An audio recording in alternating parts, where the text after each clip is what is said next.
Hi good afternoon. आज हम अपनी इस क्लास में एआईबी के बच्चों के लिए कॉन्स्टिट्यूशन तो कर ही रहे हैं, साथ में ये मर्ज कर रखी है हमने जुडिशरी फाउंडेशन के लिए और अपकमिंग एग्जाम्स जो एक्सपेक्टेड है और बिहार जुडिशरी। हम कर रहे हैं इसमें अमेंडमेंट ऑफ द कॉन्स्टिट्यूशन, जो कि बहुत ही इम्पोर्टेंट सब्जेक्ट है। और इस इम्पोर्टेंट सब्जेक्ट को हमने अपने पिछले 3 लेक्चर्स में बहुत ध्यान से, बहुत अलग अलग पॉइंट ऑफ व्यू से देखा। आज हम फिर से इसके आगे का देखेंगे कि amendment fundamental rights, directive principles of state policy और other provisions of the constitution को कैसे अफेक्ट करते हैं। हम इससे पहले अपने पुराने लेक्चर्स को रिविजिट करेंगे। रिविजिट करते हुए हम देखेंगे कि article 368 of the constitution deal करता है अमेंडमेंट।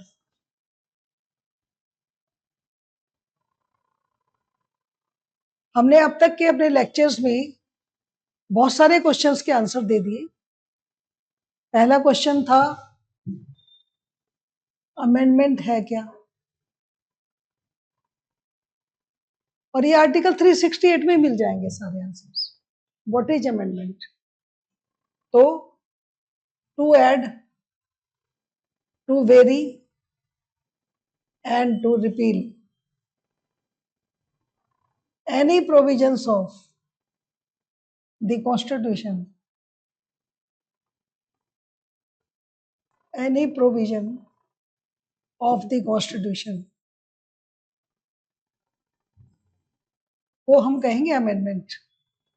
तो इसमें ये 3 हिस्से आते हैं। अमेंडमेंट क्या होता है? चेंज। अगर हम किसी चीज में कुछ ऐड करें तो भी अमेंड कर रहे हैं, कुछ वेरी करें, उसे मॉडिफाई करें, किसी और रूप में रखें तो भी उसे अमेंडमेंट कहेंगे। और अगर हम उसे रिपील कर दें, डिलीट कर दें, तो भी उसे अमेंडमेंट कहेंगे। तो यहाँ आर्टिकल 368 कहता है कि अमेंड करने की पावर है आर्टिकल 368 ऑफ द कॉन्स्टिट्यूशन, और उसमें अमेंडिंग पावर से ऐड करना, वेरी करना और रिपील करना एनी प्रोविजन ऑफ कॉन्स्टिट्यूशन को पॉसिबल है। अब हम इसके आगे देखते हैं कि अमेंडमेंट कौन कर सकता है, who is the authority to amend.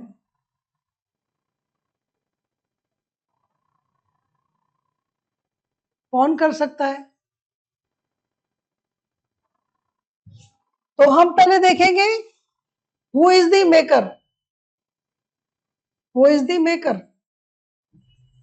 जो मेकर होएगा उसे को तो पावर होगा अमेंड करने का, चेंज करने का। Who is the maker? Maker was the constituent assembly.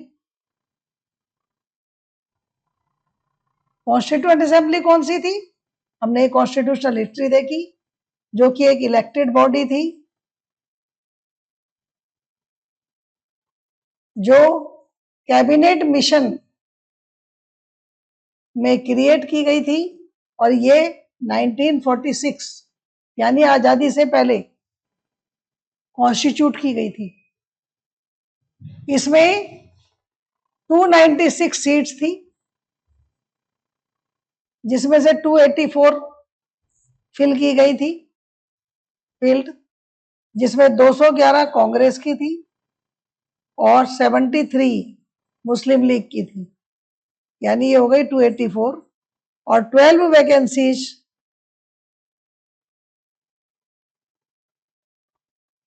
Vacant रखी गई थी, 12 सीट्स वैकेंट रखी गई थी, 12 वैकेंसीज थी।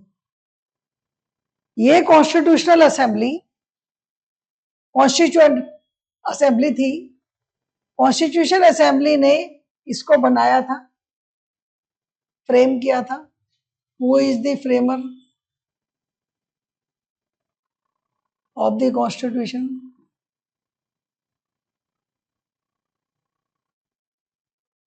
अब यहां कौन अमेंड कर सकता है? दी पार्लियामेंट। ये इसका आंसर भी हमारी आर्टिकल 368 में दे रखा है। तो कौन बना सकता है अमेंडमेंट, कौन कर सकता है? पार्लियामेंट। पार्लियामेंट किस पावर के तहत करेगी? पार्लियामेंट के पास होती है लेजिस्लेटिव पावर। लेजिस्लेटिव पावर यानी कानून बनाने की power, to make law.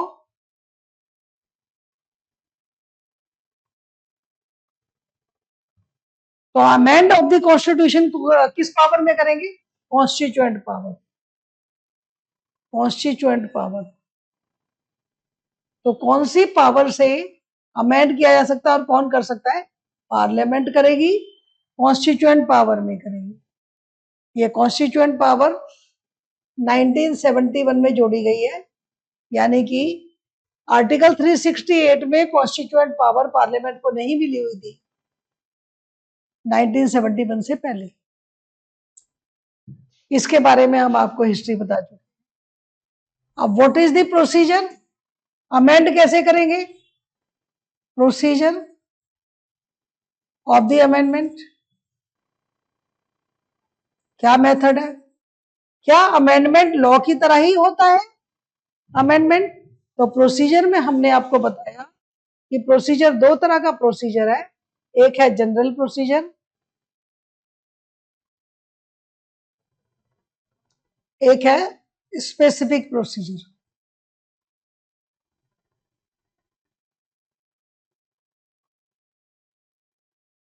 Right. General procedure है जो सारे प्रोविजंस को अमेंड करने के वक्त यूज होगा, और स्पेसिफिक प्रोसीजर है जो some of the provisions, some specified provisions के लिए यूज होगा, जो कि आर्टिकल 368 में ही दे रखा है। तो ये स्पेशल प्रोसीजर क्या है और जनरल प्रोसीजर क्या है? जनरल प्रोसीजर पहले देखेंगे।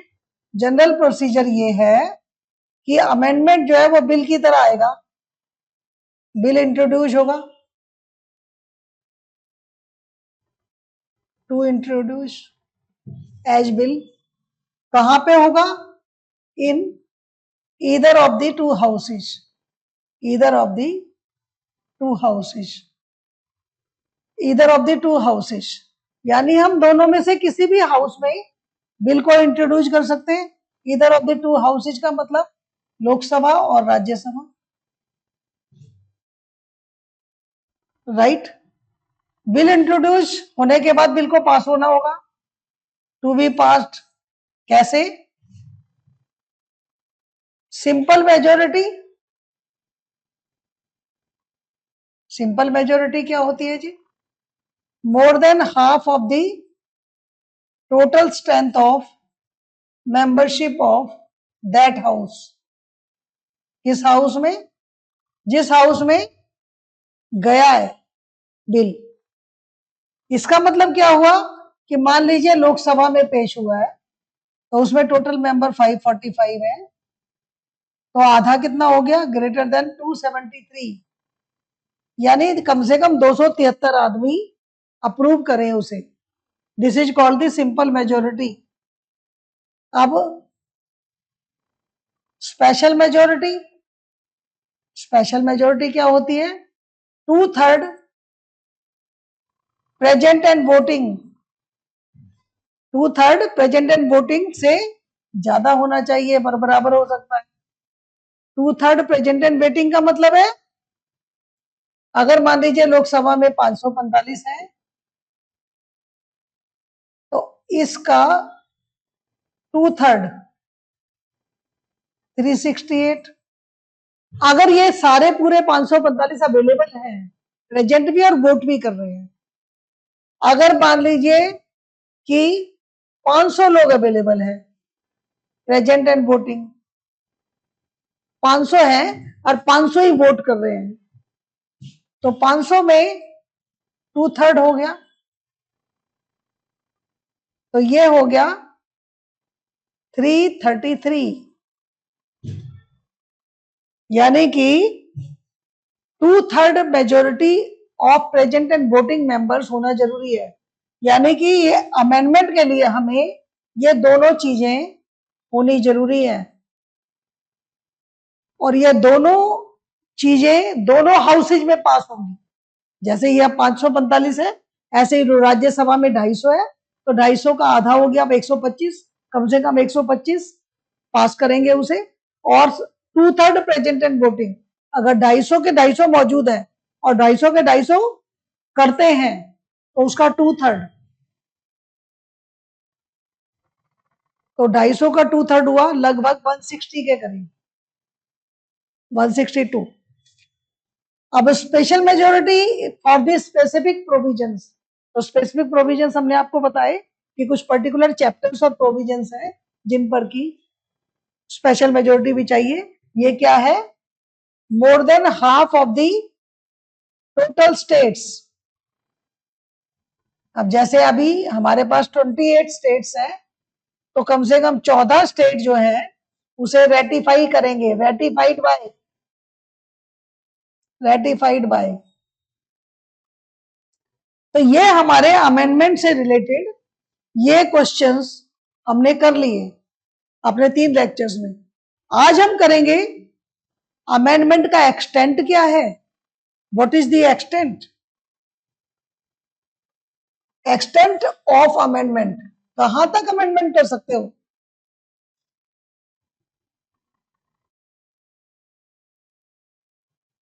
क्या पूरे के पूरे कॉन्स्टिट्यूशन को खत्म कर सकते हैं, या जिस जिस प्रोविजन का मन करे वो करे? क्या पार्ट 3 को पूरे के पूरे को खत्म कर दोगे फंडामेंटल राइट का? क्या पार्ट 4 को खत्म कर दोगे? क्या संविधान का संशोधन संविधान को खत्म करने तक जा सकते? तो can amendment reach for the repeal of the constitution?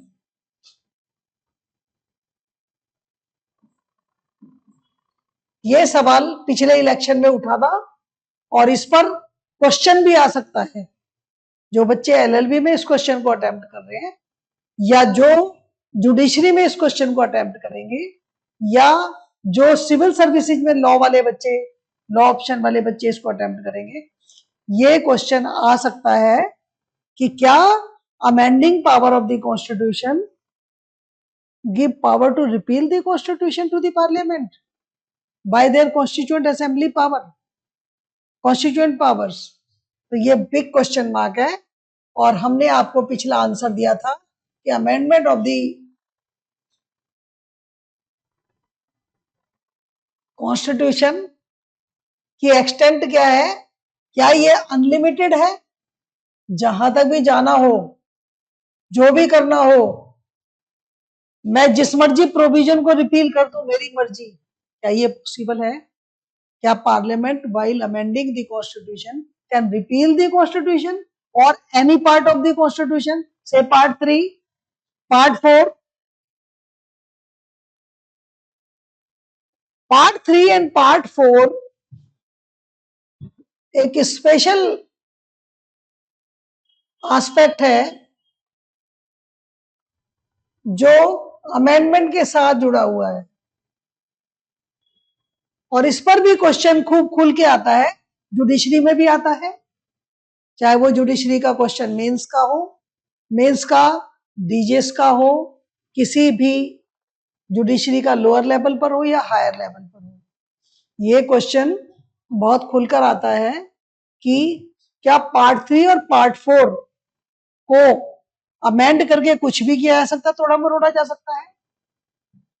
क्या अमेंडमेंट से पार्ट 3 को नीचे किया जा सकता है, पार्ट 4 को ऊपर किया जा सकता है? ये पार्ट 3 हो गया और ये पार्ट 4 को ऊपर कर दिया।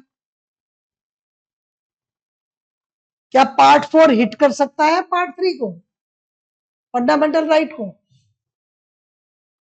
Directory principal of state policy से? ये क्वेश्चन बहुत बार उठा है, और अभी रिसेंटली प्रॉपर्टी डीलर्स एसोसिएशन वाले केस में 2025 में भी उठाई है, जब इलेक्शन के दौरान ये कहा गया था 2024 में कि अगर ये सरकार आ गई तो ये आपकी सारी की सारी निजी संपत्ति को हथिया लेगी और जिस मर्जी को बांट देगी। अपने पसंद के लोगों को। तब ये क्वेश्चन उठा था कि क्या प्राइवेट प्रॉपर्टी को अक्वायर करके किसी की भी प्रॉपर्टी को छीनकर किसी को भी दिया जा सकेगा। तो अमेंडमेंट का क्वेश्चन एक छोटा क्वेश्चन नहीं है। अमेंडमेंट ऑफ द कॉन्स्टिट्यूशन का क्वेश्चन बहुत बड़ा क्वेश्चन है। ये हमारे राइट्स को, हमारे फंडामेंटल राइट और हमारे directive principle of state policy को भी अफेक्ट करता है। तो यहां आज हम करेंगे extent of amendment of constitution. क्या ये अनलिमिटेड है या लिमिटेड है? हमने कल आपको जिक्र किया था Keshavananda Bharti case.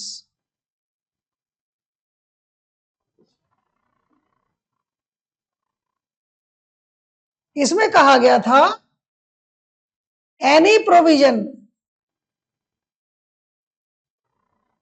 Of the constitution can be amended, चाहे वो पार्ट 3 भी हो या 4 हो या प्रीएम्बल भी हो।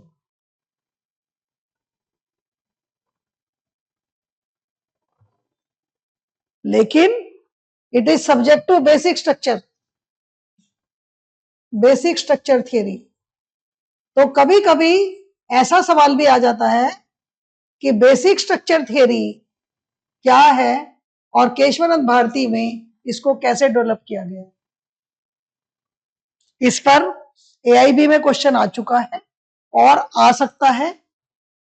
ये केस इसलिए भी इंपॉर्टेंट है अमेंडमेंट के साथ। अब हम देखेंगे क्या अमेंडिंग पावर अनलिमिटेड है?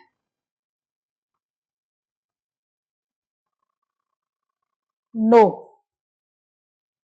ये तो सीधा सा आंसर है। तो व्हाट इज द लिमिट? अगर अनलिमिटेड नहीं है तो what is the limit? Limit है honourable supreme court will check कि basic structure of the constitution should not be touched.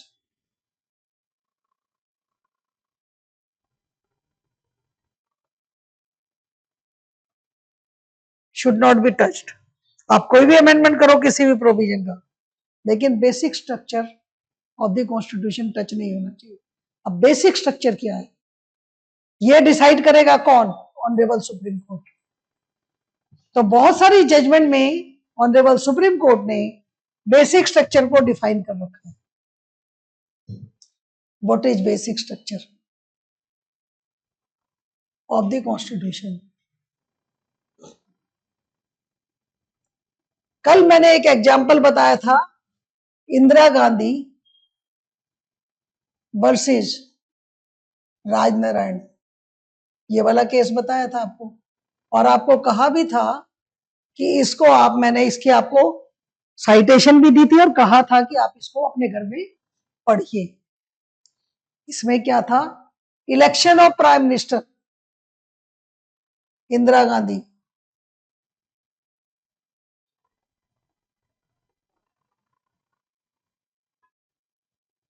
को क्वेश्चन किया गया था राजनारायण के द्वारा on the ground that she used government infrastructure for convincing of her election. और Allahabad high court ने इंदिरा गांधी के प्राइम मिनिस्ट्रियल इलेक्शन को अनकॉन्स्टिट्यूशनल डिक्लेयर कर दिया।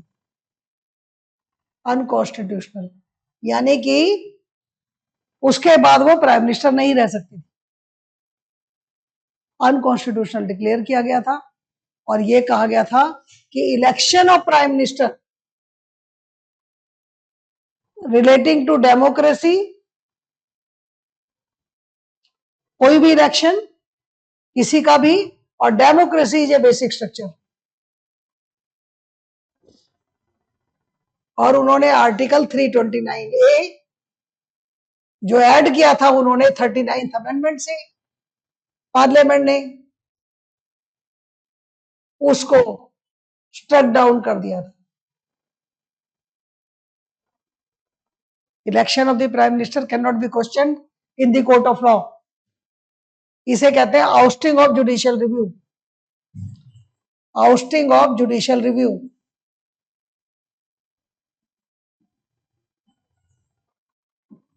तो आपसे ऐसा सवाल प्रीलिम में भी आ सकता है, एआईबी में भी आ सकता है, कहीं भी आ सकता है, यूपीएससी में भी आ सकता है कि इंदिरा गांधी राजनारायण के केस में कौन सा आर्टिकल स्ट्रक डाउन किया गया था और कौन सा amendment, 39th amendment 329A provision, it was relating to election of the prime minister, और इलाहाबाद हाई कोर्ट ने उनके इलेक्शन को अनकॉन्स्टिट्यूशनल डिक्लेयर कर दिया था and she was to leave the prime minister post. तो democracy is a basic structure, ये इस केस में कहा गया। और कुछ गाइडलाइंस सीजे सीकरी के यहां से आई जिसमें क्या क्या चीजें बेसिक स्ट्रक्चर है। Federalism,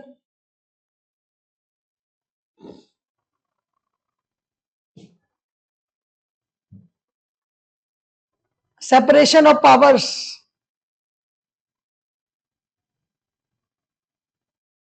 among judiciary, executive and parliament. This is a basic structure. Secular status of constitution is a basic structure. Socialism was found to be a basic structure. Independence of judiciary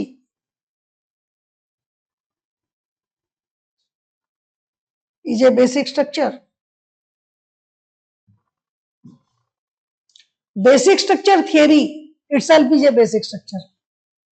Basic structure theory, इसको भी हटा नहीं सकते हैं, is a basic structure. ये करा गया था Shiv Kumar versus union of India के केस में 1992 एंड मिनर्वा मिल्स के केस में, एंड मिनर्वा मिल्स के केस में, मिनर्वा मिल्स के केस में Shiv Kumar versus union of India में appointment of the high court जज,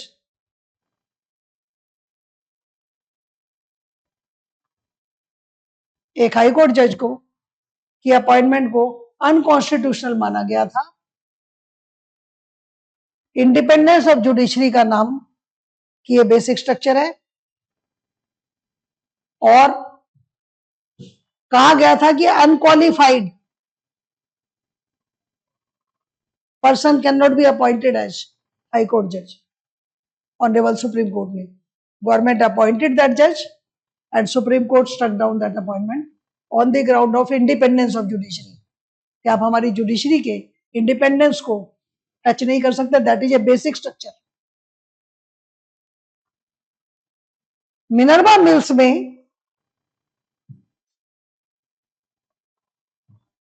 आर्टिकल 368 के क्लॉज 4 एंड 5 अभी हम पढ़ के देखेंगे। अमेंडमेंट के प्रोविजन को अमेंड किया गया था 24th 25th amendment and 42nd amendment, 24th and 20 and 29th। In amendment को तो केशवानंद भारती में ही क्वेश्चन किया हुआ था, केशवानंद भारती में केस में। 42nd अमेंडमेंट को मिनर्वा मिल्स में।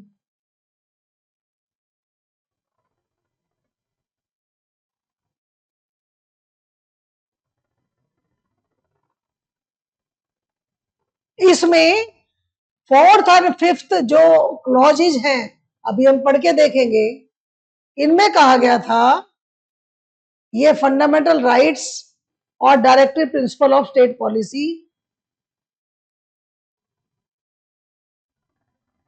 को भी, इनके रिलेशन को एस्टेब्लिश करने के लिए भी ये केस इंपॉर्टेंट है। फंडामेंटल राइट और directive principle of state policy, इनके बीच में सामंजस्य बनाना, संतुलन बनाना, ये भी बेसिक स्ट्रक्चर है। हार्मोनी क्रिएट करना, ऐसा नहीं कह सकते कि फंडामेंटल राइट बड़ा है या directive principle of state policy बड़ा है। हम इसको वर्सेस नहीं करते, इसकी लड़ाई नहीं कर सकते। ऐसी चीजों को, इसकी हार्मोनी बनाना भी बेसिक स्ट्रक्चर है। यह भी ऑनरेबल सुप्रीम कोर्ट ने मिनर्वा मिल्स में कहा कि यह भी इसकी हार्मोनी बनाए रखना है। तो क्लॉज 4 और 5 क्या करती है? आउस्टिंग ऑफ, यहां पर एनी लॉ जो इफेक्ट दे रहा है to directive principle of state policy, वो अगर फंडामेंटल राइट को ब्रीच भी करे, टेक एंड अवे करे, तो भी ओके है टू गिव इफेक्ट टू इस वाली बात को। और कौन सा law? Any law giving effect to directive principle of state policy can not be question in the court of law, can not be question in the court of law, in court. यानी कि कौन सा law, which law is inserted in 9th schedule, जो law 9th schedule में डाल दिया जाएगा उसे कोर्ट ऑफ लॉ में क्वेश्चन नहीं किया जा सकता। ऐसा केरला लैंड रिफॉर्म्स एक्ट के लिए 29th अमेंडमेंट किया गया। इसका ये पोर्शन भी स्ट्रक डाउन किया गया। इसे कहते हैं आउस्टिंग ऑफ जुडिशियल रिव्यू। यानी कि बहुत सारी बातें हैं जो आप जुडिशियल रिव्यू से बाहर रखोगे, जैसे election of the prime minister को बाहर रखो जी, सुप्रीम कोर्ट में क्वेश्चन नहीं होगा। जो एक्ट लैंड रिफॉर्म्स एक्ट से रिलेटेड है, ये पर्टिकुलर एक्ट, ये 9th शेड्यूल में रखो, इसमें क्वेश्चन नहीं होगा सुप्रीम कोर्ट में। ये अगर कोई अमेंडमेंट इफेक्ट कर रहा है directive principle of state policy को और फंडामेंटल राइट को ले भी रहा है, तो भी क्वेश्चन नहीं होगा कोर्ट ऑफ लॉ में। तो ये not questioning in the court of law, ousting of judicial review. Judicial review is also basic structure, तो इसको आउस्ट नहीं कर सकते। तो बेसिक स्ट्रक्चर क्या चीज है? अगर आपकी किसी चीज को कोर्ट में क्वेश्चन करने की पावर को ही क्वेश्चन कर लिया कि आप नहीं कर सकते, तो that is also basic structure. ये चीजें हैं। तो जुडिशियल रिव्यू, ये क्लॉज 4 और 5 को स्ट्रक डाउन किया गया। अब हम चलते हैं आर्टिकल 368। हमने पहले वाले में ये बता दिया था कि अमेंडमेंट क्या होता है, addition, variation and repeal of any provision, this is amendment. What is amendment? ये क्या है? Procedure of amendment by a majority of total membership of that house and a majority of not less than 2/3 members of that house। ये special procedure, specific procedure for specific articles. इन articles में amendment करना है तो ratification चाहिए। By ratification, amendment shall require the ratification by the legislature of not less than 1/2 of the states। यानी कम से कम 14 state, क्योंकि अभी 28 है, 14 स्टेट्स को रेटिफाई करना पड़ेगा, अप्रूव करना पड़ेगा उसको, अगर ऊपर के। अब हम आते हैं आगे के आर्टिकल्स। देखिए, अब ये जो आगे के आर्टिकल्स हैं, ये ज्यादातर फंडामेंटल राइट और directive principles of state policy और ousting of judicial review. Judicial review इस बात को लेकर है, क्योंकि जब ये कहा गया कि बेसिक स्ट्रक्चर टच नहीं करोगे, okay, you do any amendment but you will not touch basic structure. तो ये जो क्लॉजेज है ये टच की गई, देखी गई। Nothing in article 713 shall apply to the any amendment. ये क्यों आया? क्योंकि आर्टिकल 13 फंडामेंटल राइट को प्रोटेक्ट करता है। कैसे प्रोटेक्ट करता है? आर्टिकल 13(2) कहता है कि अगर कोई लॉ फंडामेंटल राइट को टच करेगा, हिट करेगा या रिपील करेगा तो उसको वॉइड कर दिया जाएगा। राइट?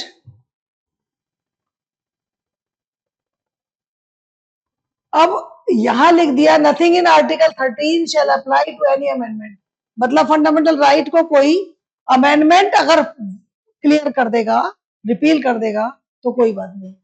इस वाले आर्टिकल को स्ट्रक डाउन किया गया।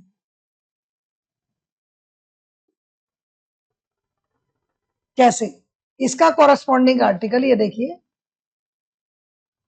ये सेकंड है, inserted by constitution 24th amendment. 42nd amendment से इंसर्ट किया गया 3, ये जो 3 है जो अभी हमने दिखाया है, लेकिन this section has been declared invalid by supreme court in Minerva mills case. तो 42nd अमेंडमेंट के इस पोर्शन को 368(3) को स्ट्रिक डाउन किया गया, जो 42nd अमेंडमेंट से लगा दिया था। और 42nd अमेंडमेंट जो था वो इमरजेंसी के टाइम पर आया, जब ये कहा जाता है कि opposition was not functional at that time, उस वक्त आया था। तो 42nd अमेंडमेंट से ये जोड़ा गया था कि फंडामेंटल राइट के आर्टिकल 13 में अमेंडमेंट कुछ नहीं कर सकता। अमेंडमेंट आर्टिकल 13 कुछ नहीं कर सकता, अमेंडमेंट हो तो लॉ को तो कर सकता है लेकिन अमेंडमेंट को नहीं कर सकता है। तो ये स्ट्रक डाउन हो गया था मिनर्वा मिल्स में। तो ये क्वेश्चन भी बहुत बार आता है, प्रीलिम्स में भी आता है हर एक एग्जाम के, और एआईबी में भी आ चुका है, आता भी है। मिनर्वा मिल्स में क्या क्या डिक्लेयर किया गया था इनवैलिड?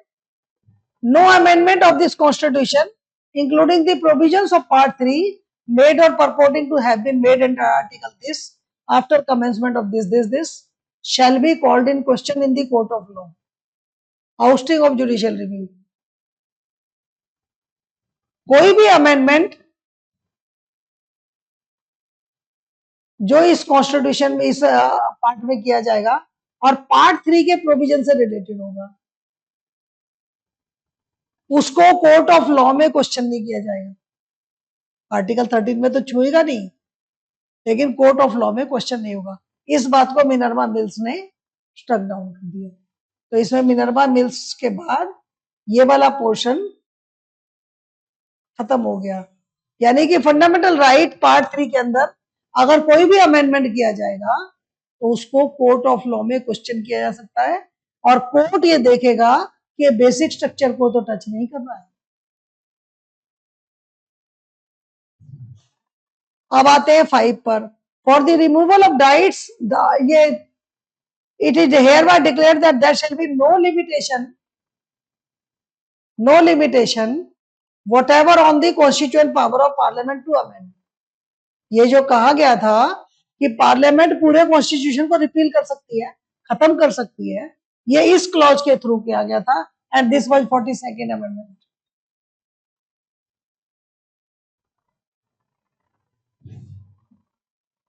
कि अमेंडिंग पावर पर कोई भी लिमिटेशन नहीं होगी। जो क्वेश्चन था, क्या ये अनलिमिटेड है?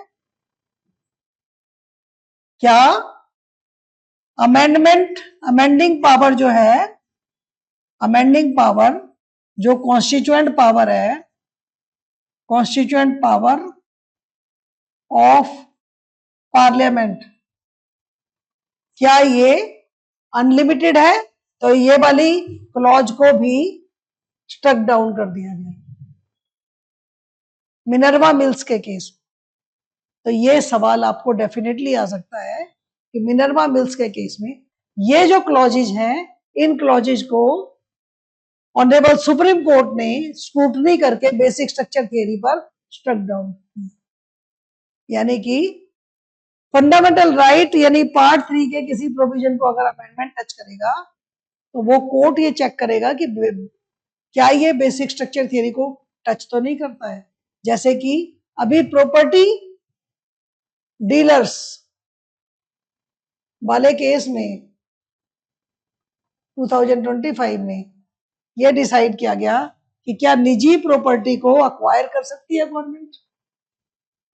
तो उसमें कहा गया कि निजी प्रॉपर्टी किस पर्पज के लिए अक्वायर हो रही है, इस बात को चेक करेगा ऑनरेबल सुप्रीम कोर्ट, राइट। तो ये है हमारा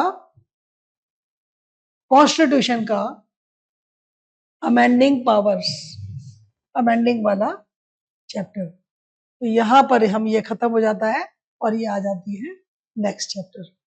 तो यहां हम इसके नीचे का ये जरूर देखेंगे कि मिनर्वा मिल्स में इसको भी स्ट्रक डाउन कर दिया था, इस तीसरे हिस्से को भी, ये हम नीचे का भी जरूर पढ़ेंगे। अब you must have come to know the amendment of the constitution by service, its implication of different amendments in it on the fundamental rights and directive principles of state policy and general provisions of the constitution, जिसमें कि हम procedure भी हमने देखा और ये भी देखा कि अमेंडमेंट कितना हो सकता है।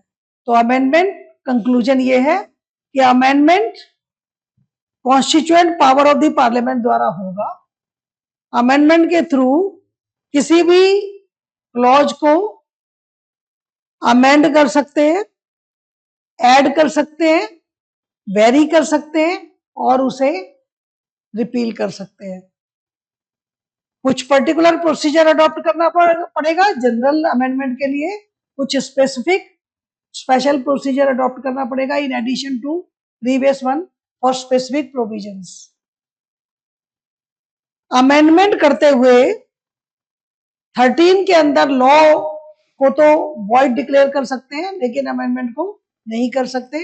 लेकिन अमेंडमेंट पर लिमिटेशन ये है कि अमेंडमेंट को चेक किया जा सकता है ऑनरेबल सुप्रीम कोर्ट द्वारा कि क्या ये बेसिक स्ट्रक्चर थियरी को तो टच नहीं कर रहा, और क्या क्या चीजें बेसिक स्ट्रक्चर है वो हमने आपको बताई।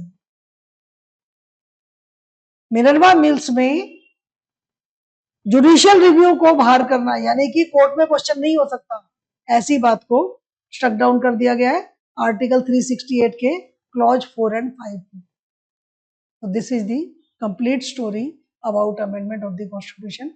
तो हमारा आंसर है कि अमेंडमेंट कॉन्स्टिट्यूशन को रिपील नहीं कर सकता।